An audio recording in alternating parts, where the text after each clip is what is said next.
Now, very short topic of inclusive growth. So from this topic, there was three questions so far. So in 2011, they asked this discuss the concept of financial inclusion and its possible impact on economic development. Now, guys, it seems like a very simple question, but the uh, when you discuss the concept of financial inclusion, so try to write the definition of financial inclusion that has been given by the RBI. Because if you write that definition, then you will certainly get some brownie points. And then in 16, they asked the role played by the modern digitization technology in achieving inclusive growth in India. So again, some very basic question. And then it was the time of the Jandan Yojana. So of course, a short note on financial inclusion through the Jandan Yojana. Now, the PM Jandan Yojana. So it was launched in 2014. So now it was launched in August 2014. Now it will be almost 8 years soon. So you can, I mean, expect a question on the performance of Jandan Yojana, and especially the role played by the Jandan Yojana during COVID, because it was because of the Jandan Yojana that government was able to transfer that the direct cash of 500 into the bank account of the Jandan account holders. So it helped in food security and the some sort of financial security for the people during COVID. So a critical analysis of the Jandan Yojana can be asked because so many years have passed of this scheme. All right, a very simple topic, I would say, that is of finance commission. Now here, if you see 2008 to 12, no question was asked. Okay, then they asked something in 2013, and that was with respect to the key recommendations of the 13th Finance Commission, and you had to critically analyze these recommendations, and then the suggestions that you would pose before the 14th Finance Commission. And then next time, 2016, they asked the recommendations of the 14th Finance Commission. And then last year, they asked this horizontal and vertical imbalances with respect to the 15th Finance Commission. Now, why I say this is a very easy topic? Because now 13th Finance Commission, I don't think they will be asking this thing. Any recommendation or suggestions with respect to 13th Finance Commission. 14th also, I mean, very less probability that they will ask anything from the 14th Finance Commission. So what is left is just the 15th Finance Commission. So just cover everything with respect to the 15th Finance Commission, the key recommendations made, the suggestions that you want to give, and everything. Because if at all a question comes for Finance Commission, so it will be definitely from the 15th Finance Commission. Okay. Now poverty. Now, guys, poverty was it was used to be one of the favorite topics of RBI, but somehow, in the recent years, it has lost the RBI has lost interest in this topic. So, if you look at 2008, no question was asked. 2009, they asked this the difference between headcount ratio and poverty gap ratio, and then the extent of poverty in India.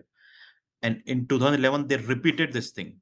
So just look at this, guys. Same thing. They again asked the concept of headcount ratio and poverty gap ratio, and then the debate relating to the measurement of poverty in recent years. So at that time, various committees were there of poverty. That is the Tendulkar committee, then the Rangarajan committee came. So there was always these debates happening that which committee gives the better measure of poverty.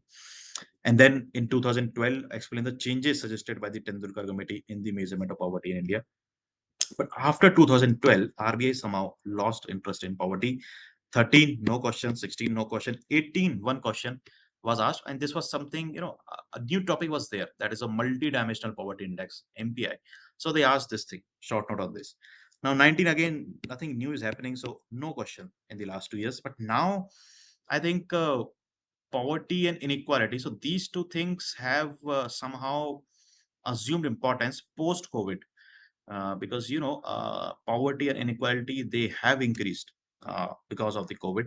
And there's a World Bank report as well on poverty, which I think came a few months back. So guys, just refer that report on poverty, because maybe they can ask something from poverty because something has changed with respect to poverty because of the COVID. Now, employment. So from employment, they have asked a few questions.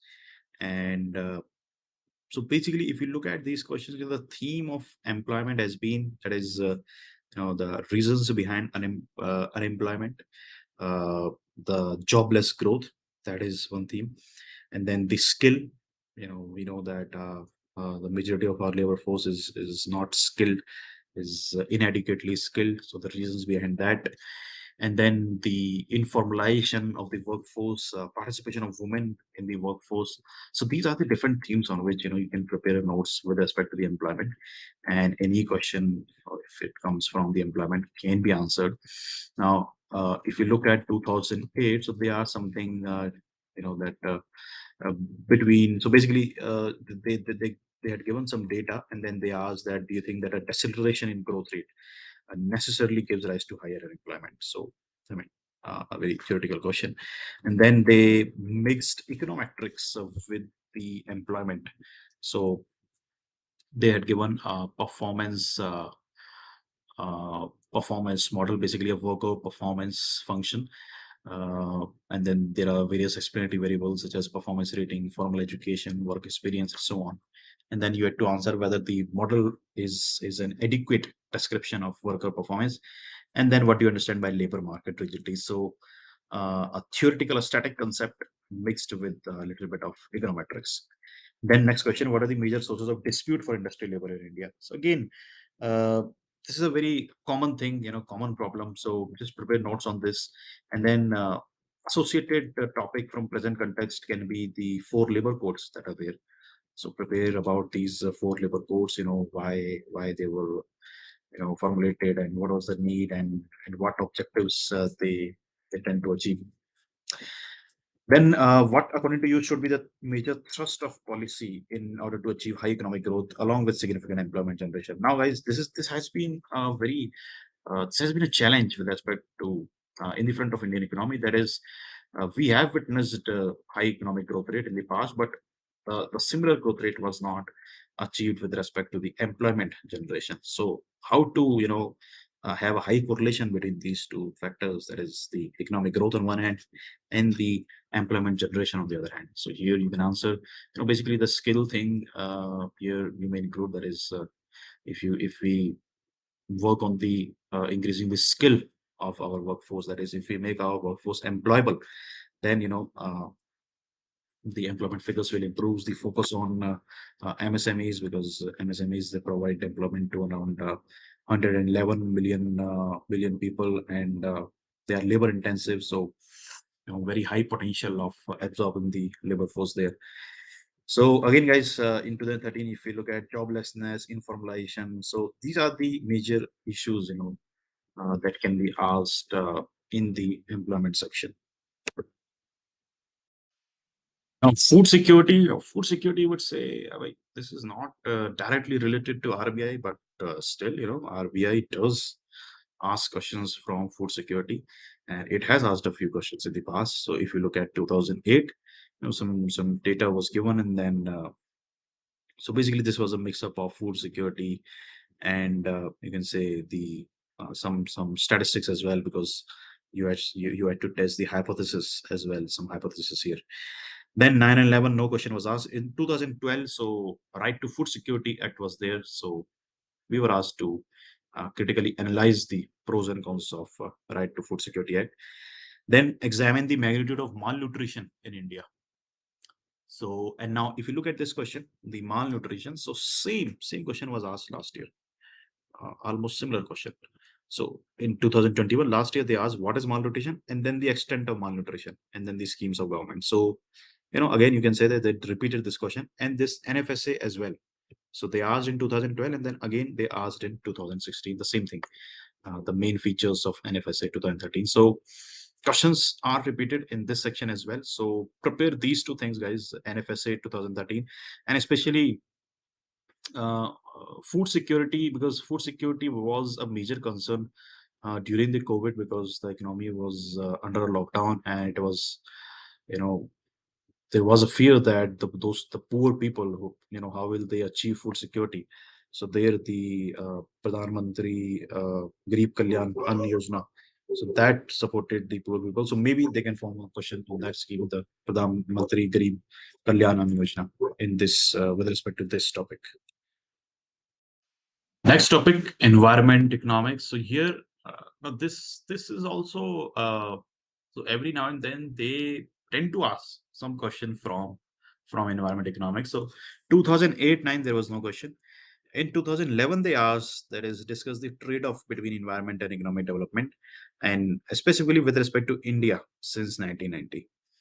And then again in 2012 they asked us to write short notes on environment and economic growth, the Kuznets curve in the context of economic inequality, India's trade balance. So guys, this I accidentally wrote here. This should be in the balance of payment section. So if you look at this, so basically the basic theme here is the trade-off that is there between economic growth and environment, the quality of environment. So they will just twist the language, but they will ask the same thing. Look at 2013. So the entire architecture of contemporary development thinking is stacked against nature. So again, the trade-off between economic growth and environment. Then short note on COP21, and then short note on climate change. So last year we had COP26. So COP26, maybe you can prepare short notes on COP26. They can ask.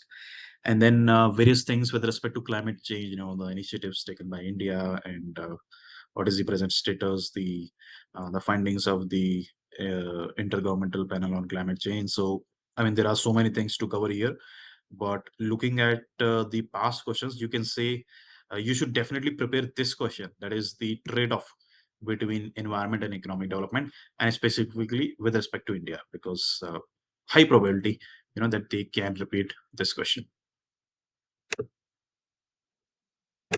Now, foreign trade. So here as well, not many questions have been asked. So in 2009, short note was asked on the Doha round negotiations in the WTO, and then in 2011, brief objectives of current foreign trade policy was asked. So like this similar thing can be asked this time around as well. That is the foreign trade policy. So I think we have one between 2015 and 2020, and which was, I think, extended by a year till 2021. So maybe they can ask some review of this foreign trade policy, and yeah, along these lines. So, and then there was a short note on WTO and developing countries. So yeah, we can prepare this as well. Then evaluate the opportunities and challenges of government's decision to allow FDI in multi-brand retail in India. So I think this is a very specific question, maybe related to current affairs of that year. So just look out, guys, if there is anything relevant, with respect to the foreign trade for this year. Then examine the aftershocks of Brexit, find its implications on Indian economy. So Brexit was in news at that time. It was a hot theme. Uh, Currently, it is the Russia-Ukraine war. So I mean, maybe they can ask something, that is the impact of Russia-Ukraine war on the Indian economy, and specifically on the foreign trade, on the exports front, on the imports front, and so on. There can be so many questions which can be asked here. One thing that is, you must be knowing that Indian economy recently achieved the target of 400 billion of exports. So, so that can be asked, because last year the exports target was set of 400 billion, and we were able to achieve that. So, how India achieved that target, and what is the learnings and the way forward from that? Okay. Now, some miscellaneous questions. That is, these questions I was not able to associate to some individual topics, but yeah. So in 2008 they asked about which are the variables that measure economic freedom enjoyed by citizens. So I mean, not particularly a question from economics. Do you think that government intervention at the cost of lower economic freedom is desirable to promote growth? So I mean, a very interesting question. 2011, so they asked about the 2011 census, that is, it has brought out the fact of rapid urbanization in India, and discuss the possible consequences. So basically, how the urbanization happened, and what are the possible consequences of urbanization. Then a short note on declining sex ratio at birth in India. So just please look out what is the sex ratio currently, and what has been the change with respect to the last census. Analyze the pros and cons of the direct transfer of cash subsidies in India. So again, subsidies as a whole itself is a very big topic. So just prepare, briefly some points with respect to the subsidies. Then demographic dividend, short note on demographic dividends. So again, a very important topic, because currently, we are enjoying this demographic dividend, but it will not remain forever. So I think we have this demographic dividend till 2053, I think. So we have till that much time only to utilize this demographic dividend. So some question can be framed on this. Then short notes on the major provisions under MG Narega, and then women's empowerment as a prerequisite for an overall economic development. So yeah, again, I mean, simple things.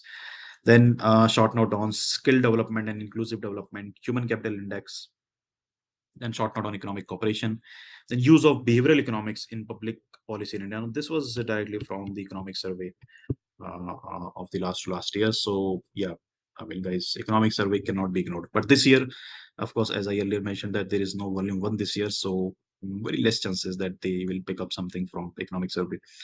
Then last year there was a very interesting question of explain how median voter outcome can be inefficient when a majority voting rule decides the level of public spending. So, guys, this is basically you can say a question of public finance, and there is a public choice theory, and there's a paradox of voting, and several concepts are there. So guys, just read out those concepts. You never know, they can repeat this thing as well, or the associated concepts, which revolve around this topic. And then there was a question on inequality and social economic outcomes, basically comparison of India and the advanced countries. So again, this was directly from the economic survey of last year. So a very straightforward question, I would say. All right, guys. So this is it for this video. I hope this video was useful to you.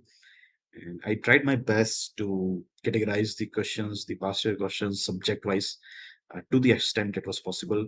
And in the process, I may have missed one or two questions because it was very difficult to find out these questions, especially because after 2016, there is no formal, source.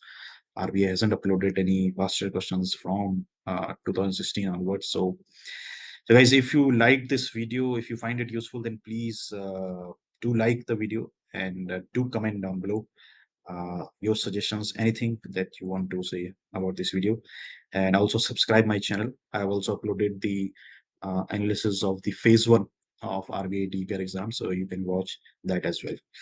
All right, then. Thank you, guys, and goodbye.